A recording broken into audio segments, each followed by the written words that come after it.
आज हम लोग पढ़ेंगे वर्ण और उच्चारण। जैसे कि आप फर्स्ट क्लास में पढ़ चुके थे कि भाषा किसे कहते हैं, भाषा के प्रकार और भाषा के परिभाषा, वर्ण, लिपि और बोली, ये सब हम लोग पढ़ चुके थे। जैसे कि आप सभी लोग जानते होंगे कि बोलने के लिए सबसे पहले बोलने के लिए सीखा गया था, उसके बाद लिखने के लिए। तो बोलने के लिए सीखने के लिए सबसे पहले किस वर्ड का प्रयोग किए थे? तो बोलने के लिए सबसे पहले हम लोग छोटा बालक थे, तो छोटा बालक थे, सबसे पहले हम लोग को वर्ण ही सिखाया गया था। सबसे पहले वर्ण सीखें, उसके बाद बोलने के लिए कुछ और सीखें। तो बोलने के लिए वर्ण सीखें, तो वर्ण में सीखें क्या? ठीक, तो सबसे पहले आज हम लोग वर्ण और उसका उच्चारण कहाँ कहाँ करते हैं, इसके बारे में इस क्लास में सीखेंगे। आप सभी लोग इस क्लास में बनाए रखें, और जो सब्सक्राइब नहीं किए हैं वो सब्सक्राइब कर दें और शेयर करें कि और बच्चों को इससे लाभ हो, क्योंकि शुरू से बेसिक के अनुसार हम वर्ण पढ़ा रहे हैं। इसके अनुसार आप लोग वर्ण पढ़ेंगे तो कुछ सीखेंगे। और आप लोग कॉपी लेकर बैठिए और इस क्लास को पूरा कॉपी में नोट करिए। व्याकरण, हिंदी व्याकरण आप लोग के क्लास, ये व्याकरण ऐसा चीज़ है कि क्लास 5 से लेकर के 5 टू यानी कि 5 टू 12 तक ये आप लोग के एग्जाम में वर्ण उच्चारण पूछता है, और कंपटीशन लेवल पर इस हिंदी के माध्यम से दो प्रश्न वर्ण से पूछता है। इसलिए इस चीज़ को आप लोग अभी से अच्छी तरह से अगर समझ लेंगे और तैयारी कर लेंगे तो आप लोग को बहुत ही अच्छा होगा, आगे चल के आप लोग के लाभदायक होगा। चलिए अब आते हैं विषय वस्तु पर, उतना समय नहीं। ठीक, वर्ण और उच्चारण, वर्ण किसे कहते हैं? तो वर्ण की परिभाषा है, वर्ण उस मूल ध्वनि को कहते हैं। वर्ण उस मूल ध्वनि जो हम लोग मुंह से बोलते हैं, वर्ण उस मूल ध्वनि को कहते हैं जिसका खंड के मतलब क्या होता है? टुकड़ा। क्या होता है? टुकड़ा। इसका खंड मतलब अलग अलग भी खाना है ना, खंड या टुकड़ा नहीं किया जाए। क्या? खंड या टुकड़ा नहीं किया जाए, उसे कहते हैं वर्ण। तो वर्ण की परिभाषा क्या है? वर्ण उस मूलध्वनि को कहते हैं जिसका खंड या टुकड़ा नहीं किया जाए, उसे हम लोग वर्ण कहते हैं। जैसे एग्जाम्पल में हो गया, यहाँ पर क, अ हो गया, ख हो गया, ये सब क्या है? वर्ण का उदाहरण है। सबसे पहले हम लोग ये सब लिखने के लिए और सीखने के लिए बहुत ज़्यादा मार खाए थे बचपन में, कखारा लिखने के लिए। यही चीज़ आप लोग को यहाँ पर भी सीखना है। वर्ण उसी को कहते हैं जिसका खंड या टुकड़ा नहीं किया जाए। वर्ण उस मूलध्वनि को कहते हैं जिसका खंड या टुकड़ा नहीं किया जाए। क हो गया, अ हो गया, ख हो गया, क्या इसका खंड या टुकड़ा कर सकते हैं? नहीं ना। और उसी अनुसार यहाँ पर मान लो एक वर्ड लिखते हैं, जैसे हो गया राम लिखें, तो राम को हम खंड और टुकड़ा कर सकते हैं क्योंकि यह एक शब्द है। राम को देखो, रा जोड़ म, रा जोड़ म बराबर क्या होगा? राम।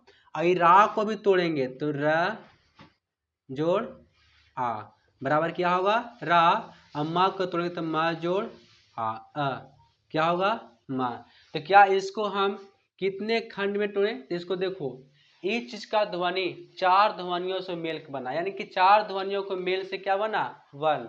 और नहीं तो आप दूसरा माध्यम से वर्ण का परिभाषा, दूसरा रूप में वर्ण के और बता, इस माध्यम से नहीं समझे तो एक और माध्यम से हम बता सकते हैं दूसरे शब्द में। तो दूसरे शब्द में क्या होगा? दूसरे शब्द में इसका परिभाषा बताते हैं। तो दूसरे शब्द में इसको कहेंगे, दूसरे शब्द में क्या कहेंगे इसको? दूसरे शब्द में इसको कहेंगे भाषा की सबसे छोटी इकाई है। वर्ण है जो भाषा के सबसे छोटी इकाई है, ऐसे वर्ण है। हम लोग बोलेंगे दूसरे शब्द में, वर्ण भाषा की सबसे छोटी इकाई है, उसी को हम लोग क्या कहते हैं? वर्ण कहते हैं। जैसे मान लो कोई भी, जैसे एग्जाम्पल बताते हैं, हम लोग अगर इंग्लिश ग्रामर पहले पढ़े होंगे, तो व्याकरण हिंदी पढ़े हैं, तो इंग्लिश ग्रामर पहले पढ़े होंगे, तो सबसे पहले हम लोग पढ़े होंगे लेटर। क्या पढ़े होंगे? लेटर। तो लेटर की परिभाषा क्या होता है? लेटर वह सबसे छोटी इकाई है, लेटर वह सबसे छोटी इकाई है जिसका प्रयोग करके हम कोई अंग्रेजी शब्द को लिखते हैं, वो था लेटर, लेकिन यहाँ पर हम लोग पढ़ रहे हैं वर्ण। वर्ण ही लेटर का दूसरा भाग है।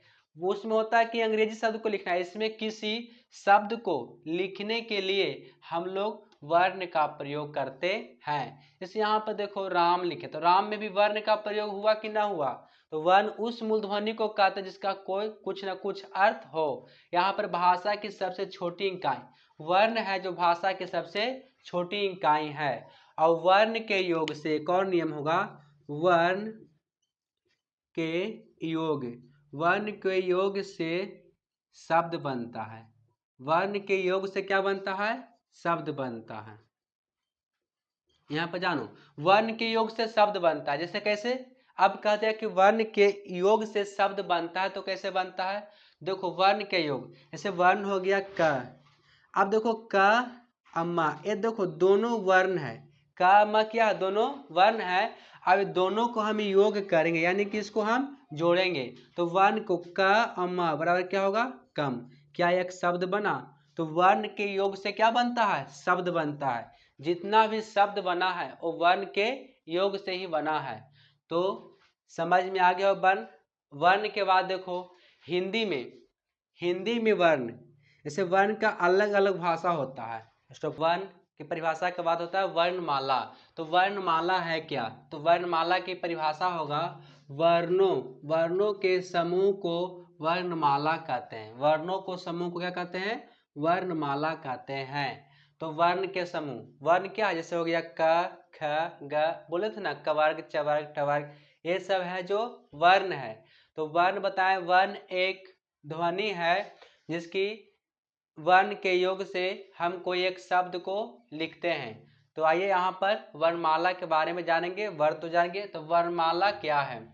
तो वर्णों के समूह को वर्णमाला कहते हैं। एग्जाम्पल यहाँ पर देखो, उदाहरण, तो वर्णों को समूह क्या हो गया? क ख ग, ये सब क्या है? वर्णों को समूह है, इसको वर्णमाला कहते हैं। अब देखो हर वर्णमाला का कुछ न कुछ अलग अलग उसका भाषा होता है। हर वर्णमाला के अलग अलग क्या होता है? उसका भाषा होता है। यानी कि यहाँ पर हम यह कह सकते हैं, भाषा के समस्त वर्ण को समूह को वर्णमाला कहते हैं। भाषा के समस्त वर्ण के समूह को वर्णमाला कहते हैं। क्या? भाषा के समस्त समूह को वर्णमाला कहते हैं। समूह को वर्णमाला कहते हैं। भाषा के समस्त समूह को वर्णमाला कहते हैं। और अलग अलग भाषा के अलग अलग वर्णमाला होता है। जैसे मान लो कि हिंदी भाषा के वर्णमाला होगा, अ हो गया, क हो गया, ख, ये सब क्या है? हिंदी भाषा के वर्णमाला है। उसी अनुसार अंग्रेजी भाषा के भी क्या होता है? वर्णमाला होता है, ABC, यानी कि क्या है? अंग्रेजी भाषा के वर्णमाला है। तो हम लोग हिंदी में कुल 52 क्या होता है? वर्णमाला होते हैं। हिंदी में कुल 52 गो वर्णमाला होते हैं। और अंग्रेजी में तो आप जान ही रहे हैं कि कितने होते हैं? 26 होते हैं। लेकिन हिंदी में कितने होते हैं? 52 होते हैं। और हम लोग इसमें वर्ण के प्रकार पढ़ेंगे। वर्ण के प्रकार होते हैं 2, स्वर वर्ण और व्यंजन वर्ण। आप लोग इंग्लिश में पढ़े थे कि इसमें क्या होते हैं? वोवेल और कॉन्सोनेंट। लेकिन इसमें पढ़ेंगे स्वर वर्ण और व्यंजन वर्ण। इसको बारे में आइए हम जानते हैं प्रकार। स्टॉप कर दो। यहाँ पर देखिए, अब वर्ण के भेद, तो वर्ण के भेद होते हैं 2। उच्चारण के अनुसार वर्ण के हिंदी में 2 प्रकार होते हैं। पहला होता है स्वर वर्ण और दूसरा होता है व्यंजन। यानी कि वर्ण के 2 प्रकार होते हैं, स्वर और व्यंजन। तो स्वर वर्ण किसे कहते हैं? इसका परिभाषा हमने बोर्ड पर लिख दिया है। स्वर वर्ण की परिभाषा है क्या? स्वर वर्ण कहते हैं किसे? तो यहाँ पर देखो परिभाषा, जिन वर्णों का उच्चारण मतलब बोलना, उच्चारित करना। जिन वर्णों का उच्चारण अन्य ध्वनियों जो हम लोग बोलते हैं, अन्य ध्वनियों की सहायता के बिना किया जाए। अन्य ध्वनियों यानी कि दूसरी ध्वनियों की सहायता के बिना किया जाए, उसी को हम लोग स्वर वर्ण कहते हैं। तो स्वर वर्ण की परिभाषा क्या होगा? जिन वर्णों का उच्चारण अन्य ध्वनियों की सहायता के बिना किया जाए उसे हम लोग स्वर वर्ण कहते हैं। यहाँ पर हिंदी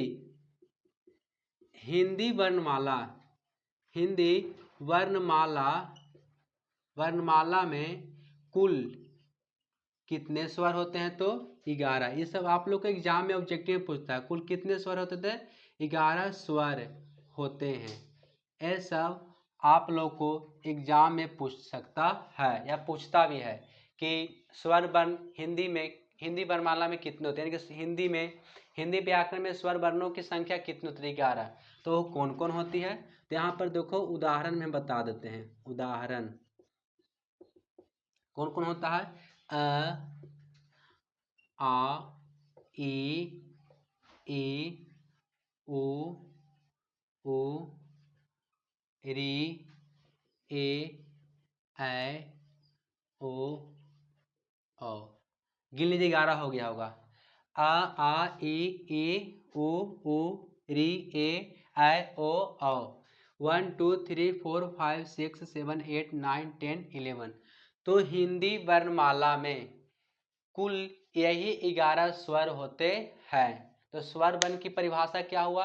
जिन वर्णों का उच्चारण अन्य ध्वनियों की सहायता के बिना किया जाए उसे हम लोग स्वर वर्ण कहते हैं। और स्वर वर्ण हिंदी वर्णमाला में कुल 11 स्वर होते हैं। आ, ई, उ। अब यहाँ पर देखो, अब कोई कहेगा कि अन और अ ये नहीं हो सकता है, ये सबके दिमाग में कैसे आया होगा? तो दिमाग अ तो है, लेकिन अन और अ है तो कौन सा वर्ण है? वर्ण तो हम बताएं कि दो होते हैं, स्वर और व्यंजन। तो अभी स्वर की चर्चा करें। स्वर में जैसे बोला कि आई होते हैं, आई स्वर वर्ण होते हैं 11। तो इसमें अन और अ तो होना चाहिए। कोई लेखक ने कहा कि अन तो अ होना चाहिए, है कि नहीं छोटू? तो अन और अ होना चाहिए। तो इसके लिए हम लोग क्या कहेंगे? अन और अ कोई पूछा कि कौन सा वर्ण है, तो अन और अ है जो अयोगवाह है। अयोगवाह वर्ण है। कौन सा वर्ण है? अयोगवाह वर्ण में अन और अ ये दोनों आता है। अयोगवाह वर्ण 2 होते हैं। स्वर कितने होते हैं? 11 होते हैं, ठीक। और व्यंजन होते हैं 35। व्यंजन कितने होते हैं? 35 होते हैं। तो आज हम लोग स्वर वर्ण के बारे में पढ़ रहे हैं, ठीक ना। स्वर वर्ण क्या है इसके बारे में अच्छी तरह से जानते हैं, परिभाषा बता चुके। अब इसको बारे में हम लोग प्रकार जानेंगे, स्वर वर्ण कितने प्रकार के होते हैं, ठीक। आप लोग इसको कॉपी पर नोट कर सकते हैं। अब आगे देखिए स्वर वर्ण।